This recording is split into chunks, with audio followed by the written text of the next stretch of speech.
Yesu yeebazibwe baganda bane bannyinaze.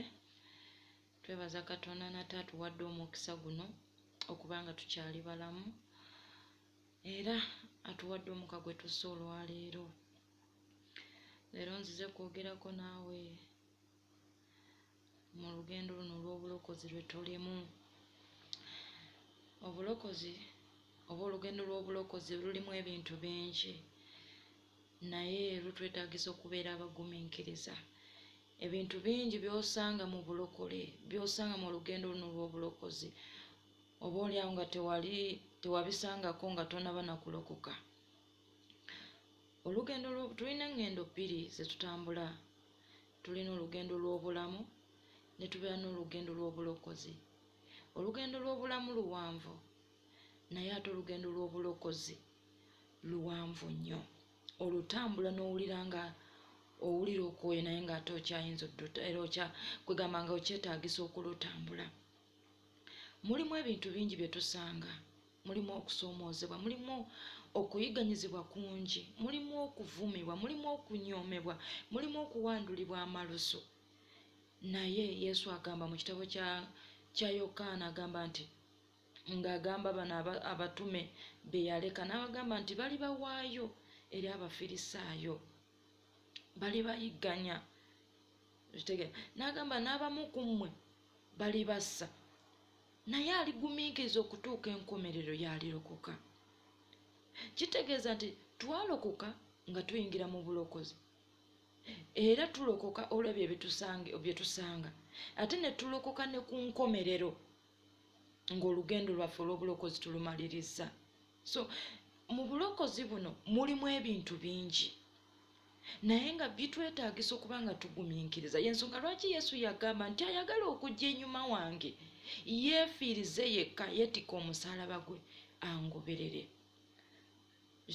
Omusaalaba ogwo gwe weetikka gwe musaalaba gw'ebintu bino ebyoyitamu, byoyigganyizibwa, byovumibwa. Bw'osoma mu kitabo ky'Abagundi, mu kitabo kya Matayo essula ya 5 olunyiriri lwa 11 tujja soma n'olw'12 lugambye nti mmwe mulina omukisa bwe banaabavumanga, bwe banaabayigganyanga, bwe banaabawaayiranga buli kigambo ekibi okubavunaana nze. Nti tulina omukisa, mulimu omukisa mu kuyigganyizibwa, mulimu omukisa mu kuvumibwa, mulimu omukisa mu kuwaayirizibwa. Bw'otunuulira ssaawa zino ebiri ku social media, embeera Pastor Bugembe gye bali omuyisaamu mu kuvumibwa, mu kuwaayira, mu kwegamba, mu kunyoomebwa kwayitamu. Ssaawa zino okuvvoolebwa gwe mukisa. Mwe mumanyi nti mumusuula abamwogerera ebibi, mumanyi nti mumusawansi, naye ate ye gwe mukisa gwafuna. Kati tokoowa olw'okwo okuyigganyizibwa kuli mukisa gwo. Oli mu mukisa olw'okuyigganyizibwa ku lwa Kristo, olw'okuvumibwa ku lwa Kristo oli mu mukisa gwo. Okitegeera? Olw'12 lugambye nti musanyuke mujaguze nnyo kubanga empeera yammwe nnyingi mu ggulu, kubanga bwe batyo bwe baayigganya bannabbi abasooka mmwe. Nti ffe okuyigganyizibwa kwe tuyitamu right now ng'abaweereza ba Katonda waliwo abaakusookamu, naye Yesu atugambye tusanyuke olw'okuyigganyizibwa kwaffe kubanga empeera yaffe eri mu ggulu. Buli lw'oyigganyizibwa olwa Kristo manya nti olina empeera yo mu ggulu, olina omukisa gw'olimu. Okitegeera? Nga bakuwaayiriza ekigambo ky'otakoze. Kati nga Pastor Bugembe bamuwaayiriza ekintu ky'ataakoze nti yayogedde ku Bobi Wine naye nga musajja wattu avuddeyo n'agamba nti sirina kye nayogedde. Naye olw'okuli okuyigganyizibwa okwo, okuwaayirizibwa okwo, ye alina omukisa gwe gwalimu. Kati ensi bwekuviirangayo n'ekuwaayiriza n'ekuyigganya, sanyuka kubanga oyigganyizibwa olw'omukisa gwo, oyigganyizibwa olw'amazima. Buli muntu ayimirira mu mazima y'oyo omuntu ayigganyizibwa. Buli lw'oyimirira ku mazima suubira okuyigganyizibwa. Okitegeera? ate ne bw'obanga kintu tokikoze kubanga gundi Wilson Bugembe, Pastor Wilson Bugembe ayimiridde ku mazima ge agambye sirina kyemanyi, naye asigala ayigganyizibwa bamukubamu zikatuuni. Kaso buli lw'obeera mu Kristo Yesu suubira okuyigganyiza olugendo lw'obulokozi. Bw'obanga tolina kugumiikiriza, tosobola kugumiikiriza, tosobola kusobola bukulokole. Obulokole bugumiikiriza. Buli lw'obanga tosobola kugumiikiriza muganda wange mwannyinaze, obulokole togenda busobola. Kubanga ebintu bingi by'ogenda osanga mu bulokozi nga n'omuntu gwe wazaalibwa naye akuyigganya, nga n'enjiri gy'obuulira ereetera abantu okukuyigganya, nga n'amazima g'oyogera gakuleetera abantu okukuyigganya. Naye Yesu agambe musanyuke mujaguze kubanga empeera yammwe eri mu ggulu. Okitegeera? So Pawulo yayogera eri Abakolinso mu kitabo ky'Abakolinso ekisooka olunyiriri essula ya kuna olunyiriri lwa 10 subira paka ku lw'13 agambye nti ffe tuli bisirusiru ku bwa Kristo, naye mmwe muli bagezigezi mu Kristo. Ffe tuli banafu naye mmwe muli b'amaanyi. Mmwe muli ba kitiibwa naye ffe tuli banyoomebwa. Omuntu yenna buli lw'oyimira ku lwa Kristo obalibwanga omusiru atategeera. Buli lw'oyimira ku bwa Kristo obeera munafu kubanga eddoboozi lyo teriwulirwa. Buli lw'oyimira ku lwa Kristo obeera munyoomebwa, ekitiibwa tokibeera nakyo. Yensonga lwaki Yesu yagamba nti nabbi tabeera na kitiibwa mu nsi y'ewaabwe. Okitegeera? So waliwo ebintu by'oyitamu ng'oli ku lwa Kristo. Kyova olaba bagambye bajja kubayigganya nga babavunaana nze. Okitegeera? Waliwo ebintu ebimu ebikuvunaanyibwa ng'omuweereza gwayimiridde ku lwa Kristo. Suubira okukuyigganya, suubira okukuvuma, suubira okunyoomebwa. Pawulo agambye nti ffe tuli bisirusiru. Obeeranga kisirusiru n'omwana omuto akunyooma, akuyisamu negw'osobola okuliisa obulamu bwe bwonna akutwalanga ekitagasa. Olw'11 lugambye nti era n'okutuusa ekiseera kino tulumwa enjala n'ennyonta, era tuba bwereere, era tukubibwa ebikonde, era tetuliiko waffe. Okitegeera? Yesu yagamba nti omwana w'omuntu agamba nti ensolo n'ebinyonyi birina obunnya naye omwana w'omuntu talina wassa mutwe. Ogenda kukubibwa ebikonde, embeera yennyini ng'omuntu tazze kukuba kikonde ku lwa Kristo, naye ng'embeera yennyini ekukuba ebikonde, nga Sitaani alina ebikonde byakukuba naye ng'ayagala kimwowanike. Naye nkugamba gumiikiriza, ogenda kulokoka olunaku olw'enkomerero. Waliwo empeera ekutegekeddwa, waliwo obulamu obwasuubizibwa mu Kristo Yesu. Okitegeera? So nkugamba gumiikiriza, ebikonde n'ebibanga byenkanawa, embeera yennyini obwavu bugenda kukuba ebikonde, ogenda kulokoka osooke Sitaani akuleteko obwavu ebikonde by'obwavu, naye nga gw'owulira obwavu bukuluma ogamba bwekyandokoka embeera tetereeranga. Sitaani aleeta embeera eyo okusobola okuba nga akulemesa ekigambo kya Kristo, okusobola nga akulemesa okukuggya mu kkubo lya Katonda. Okitegeera? Agambye nti tulumwa enjala n'ennyonta. Buli lw'obeera mu Kristo Yesu olumwa enjala n'ennyonta, osiiba, ennyonta n'ekuluma. Naye Yesu yatugamba mu kitabo kya Matayo 5 yagamba nti balina omukisa abo abalumwa enjala n'ennyonta olw'obutuukirivu kubanga bali kusibwa. Embeera yonna gy'oyitamu ng'oli mu bulokole, muganda wange ekwetaagisa kugumiikiriza na kutunuulira Katonda wo. Totunuulira bikonde bye bakukuba, totunuulira bigambo bye bakuvuma, wabula tunuulira Katonda kubanga yagamba nti mulina omukisa mmwe bwe banaabavumanga. So olunyiriri olwokubiri lugambye era tukola emirimu nga tetugaana n'emikono gyaffe. Bwe tuvumibwa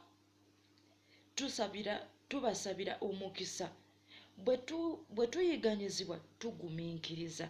Oba okitegeera nti abantu bakuvuma n'osigala ng'obasabira omukisa. Waliwo ssaawa zino abavuma Wilson Bugembe naye asigadde abasabira omukisa. Kristo Yesu abaamukomerera yasigala abasabira eri Katonda abasonyiwe n'agamba mu Kitange basonyiwe. So omuntu bw'akuvuma musabire omukisa. Yesu yatugamba nti musabire ababayigganya.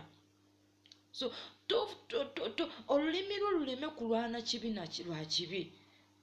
Bayibuli egambye nti omulabe wo bw'alumwanga enjala mumuliisanga, bw'alumwanga ennyonta omuwanga amazzi n'anywa. N'agamba bw'okola bw'otyo oli mukumira amanda ag'omuliro ku mutwe gwe. So n'agamba temulwangulanga bubi lwa bubi naye wangulanga obubi olw'obulungi. So omuntu oyo akuvuma musabire omukisa, enkya agenda kuyimira mu maaso ga Katonda. Kubanga bw'otunuulira Pawulo engeri gye yayigganyanga ekkanisa ya Katonda, ssaawa zino ye yabasabira omukisa. Bw'osoma mu kitabo ky'Abakolinso ekyokubiri olunyiri olusembayo yagamba ekisa kya Mukama waffe Yesu Kristo n'okwagala kwa Katonda n'okussa ekimu okw'Omwoyo Omutukuvu bibeere nammwe. Nti yatuuka ekiseera ate nga yasabira omukisa bali be yayigganyanga. So abantu abo bakuvuma leero basabire omukisa, enkya be bagenda okuyimirira mu maaso ga Katonda nga bawa obujulizi.